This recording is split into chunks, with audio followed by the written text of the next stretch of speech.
Bismillah, alhamdulillah, Allahumma salli ala Muhammadin wa ali Muhammad. Bienvenue à vous, très chers frères et sœurs. J'espère que vous allez tous bien, Inch'Allah, qu'Allah vous préserve ainsi que vos proches. Alors, nous avons parlé des deux hypothèses sur la naissance du mouvement d'hypocrite en islam. Nous allons maintenant développer un peu plus la deuxième hypothèse qui clairement nous indiquait que, eh bien, le mouvement d'hypocrite n'a pas commencé, ou du moins n'est pas exclusivement dû à l'entrée du noble messager sallallahu alayhi wa sallam à Médine, mais le mouvement d'hypocrite a commencé dès les premiers jours de l'islam. On avait parlé de quoi? De l'avidité, du désir, j'ai envie de dire ardent, du pouvoir, etc. et tout, de l'avidité de manière globale. Alors maintenant, nous allons essayer de classifier, de distinguer, parce que quand on parle d'avidité, quand on parle de ce désir ardent-là que l'on peut avoir vis-à-vis d'une chose, eh bien, cela peut être diversifié. Cela peut être diversifié selon en fait la chose que l'on désire. On peut désirer par exemple le pouvoir, on peut désirer tout simplement la renommée, on peut désirer toute autre chose. Donc on va essayer, Inch'Allah, de classifier cela. Alors, la première catégorie, eh bien, l'auteur du livre nous parle de quoi? Al-Tama fil wuthul ila dhi'ama wal-hukm was-saytara ishba'an li-nadha'ati as-sultawiyya fin-nafs. Alors, il nous parle ici en fait de quoi? De cette catégorie-là qui était animée par quoi? Qui était animée tout simplement par le fait d'accéder en fait au leadership, d'avoir en fait le contrôle, d'avoir en fait le pouvoir sur les autres. Pourquoi? Pour assouvir en fait ce désir de pouvoir qu'ils avaient en eux. C'est-à-dire qu'il y a des personnes qui nourrissent, j'ai envie de dire quoi, des désirs de pouvoir. C'est-à-dire que le seul objectif, le seul but dans la vie, c'est d'avoir le pouvoir sur les autres, de les gouverner, de les commander. Il y a des personnes qui, j'ai envie de dire, n'aiment pas l'argent. C'est-à-dire que quand je dis n'aiment pas l'argent, c'est dans le sens que, eh bien, ils ne sont pas prêts à sacrifier quelque chose pour de l'argent, pour les richesses, mais ils sont prêts à sacrifier beaucoup de choses pour le pouvoir. Ils sont prêts même à sacrifier des sommes faramineuses tant que cela leur permet en fait d'accéder à quoi? Au pouvoir. C'est-à-dire qu'ils nourrissent en fait en eux ce désir ardent-là d'avoir le pouvoir sur les autres, de les gouverner, etc. et tout.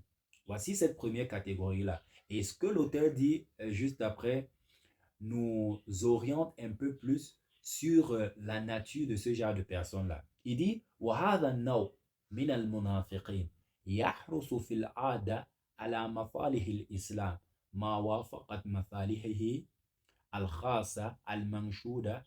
Alors, il dit que ce genre de munafiq-là, ce genre d'hypocrite-là, puisqu'ici on parle en fait de quoi? De différentes catégories de quoi? D'hypocrites. Puisque si c'est cela qui les a poussés à entrer en islam, ça veut dire ils n'ont pas cru véritablement. Dans cette première catégorie d'hypocrites-là, qui au plus profond d'eux nourrissait en fait ce désir-là de contrôle, de pouvoir, de leadership, eh bien généralement ces personnes-là, ils vont agir comment? Tant que l'État ou tant que la religion permet en fait d'atteindre leurs objectifs, ils sont pour la religion, c'est-à-dire qu'ils vont soutenir la religion clairement. Et lorsque la religion, j'ai envie de dire, impose ou alors ordonne quelque chose qui va à l'encontre de quoi? De leurs objectifs, à ce moment-là, ils vont se réveiller pour mettre les bâtons dans les roues de quoi? De la religion. C'est un peu comme ça que cette première catégorie-là fonctionnait. Alors, Allah Matabataba est dans le Tafsir al-Mizan, au tome 19, à la page 289, euh, nous livre en fait quoi? Une explication qui va, j'ai envie de dire, dans ce sens-là. Il dit ceci: والأثر المترتب على هذا النوع من النفاق ليس هو تقليب الأمور وتربط الدوائر على الإسلام والمسلمين وإفساد المجتمع الديني بل تقويته بما أمكن وتفديته بالمال والجاه لتنتظم بذلك الأمور وتتهيأ لاستفادته منها واستدرارها لنفع شخصه.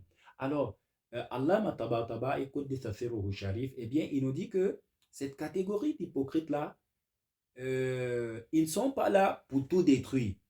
Ils ne sont pas là pour en fait bouleverser en fait quoi l'État. J'ai envie de dire de saccager tous les musulmans, etc. et tout. Non, tout au contraire. Ils sont là, ils fournissent des efforts, ils dépensent de leurs biens, ils mettent même leur vie en danger dans certains cas, pas de manière ouverte, parce que bon, s'ils le faisaient, eh bien, ils n'allaient pas atteindre leurs objectifs. Donc, dans la mesure du possible, ils fournissaient des efforts, etc. Ils dépensaient des biens pour que l'État puisse se renforcer, pour que l'État puisse gagner plus de pouvoir, pour que les choses soient ordonnées, etc., structurées, pour préparer en fait quoi leur prise du pouvoir. J'ai envie de dire, si quelqu'un, par exemple, vise à gouverner, par exemple, un pays, euh, s'il est intelligent, s'il est réfléchi, il ne va pas en fait œuvrer pour en fait bouleverser ce pays-là, pour créer le chaos dans ce pays-là, etc. et tout, parce qu'au final, c'est lui aussi qui perd. Non, il va œuvrer en fait pour que les choses soient ordonnées, pour que les choses soient structurées. Il va même dépenser de ses biens afin que cela puisse être structuré, bien arrangé, etc. et tout, parce que cela, j'ai envie de dire, va dans le sens de ses objectifs pour qu'il puisse hériter demain, pour qu'il puisse gagner demain un pays qui est structuré, un pays qui est organisé, etc.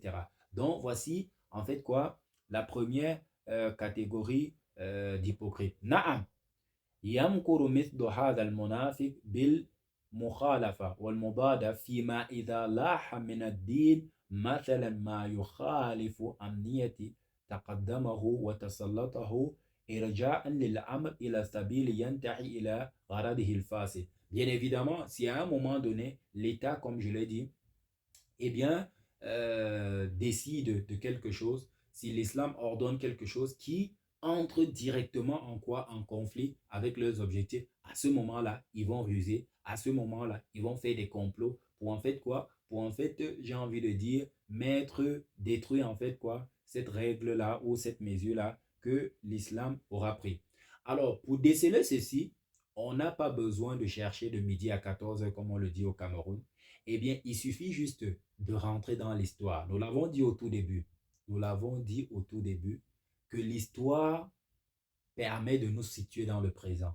L'histoire permet de mieux comprendre où nous nous situons. Et je crois que quelqu'un a dit que l'histoire est le miroir du passé. Donc, sans l'histoire, on restera en fait des personnes qui sont déracinées, des personnes qui ne savent pas où elles sont, des personnes qui tout simplement, j'ai envie de dire, errent sans véritablement savoir où ils sont et où ils vont. Donc, pour celui-là qui prend la peine de rentrer dans l'histoire de l'islam, eh bien, il n'aura pas à fournir beaucoup d'efforts pour pouvoir identifier les personnes, c'est-à-dire les compagnons, qui appartiennent à quoi? À cette première catégorie-là. Et cette personne-là qui prendra la peine de chercher se rendra compte que il y a de très très grands compagnons du noble messager sallallahu alayhi wa sallam qui au vu de leurs faits et gestes, qui au vu de leur prise de position, eh bien il en ressort clairement que eh bien ces compagnons-là faisaient partie de quoi? Faisaient partie de cette première catégorie de munafiq-là, de cette première catégorie d'hypocrites-là, de cette première catégorie de personnes qui sont entrées dans l'islam, qui se sont islamisées, mais pas pour Allah, pas pour son messager, pas pour le akhira, mais uniquement et seulement pour leurs propres objectifs, uniquement et seulement pour leurs propres désirs, uniquement et seulement à cause de quoi? À cause du pouvoir. Il est clair que l'histoire nous confirme cela. Et comme on l'a dit, on ne va pas tout mâcher. On ne va pas tout mâcher. Quiconque désire la vérité, quiconque, j'ai envie de dire, veut découvrir la réalité de ce qui s'est passé, doit prendre la peine de vérifier, doit prendre la peine de poser des questions أقول قولي هذا وأستغفر الله لي ولكم والسلام عليكم ورحمة الله وبركاته اللهم صل على محمد وآل محمد